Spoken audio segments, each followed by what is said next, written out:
Bonjour et bienvenue dans ce nouveau podcast. Je suis Guillaume Defer, chargé de mission numérique à TerraSolis, association se positionnant comme pôle de l'agriculture bas carbone.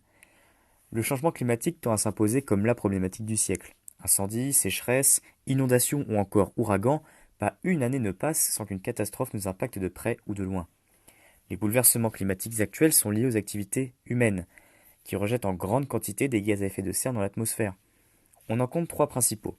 Le bien connu dioxyde de carbone, CO2, le méthane, CH4, et le protoxyde d'azote, N2O. L'agriculture rejette principalement du méthane, à cause de l'élevage, ainsi que du protoxyde d'azote, à cause de l'épandage d'engrais azotés.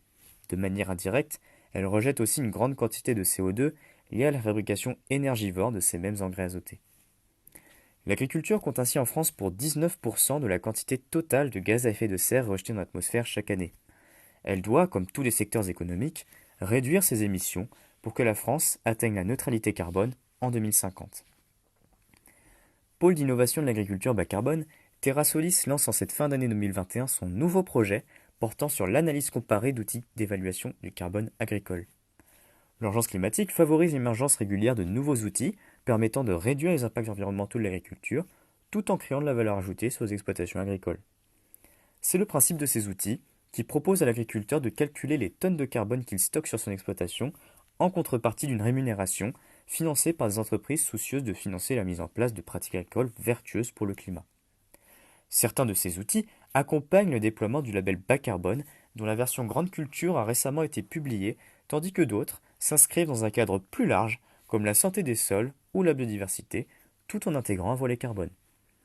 Notre analyse a donc pour intérêt de s'intéresser à la fois aux outils rentrant dans le cadre du label bas carbone et à la fois à ceux n'y prenant pas part. Les agriculteurs pourront ainsi faire le choix de la solution la plus adaptée pour leur exploitation.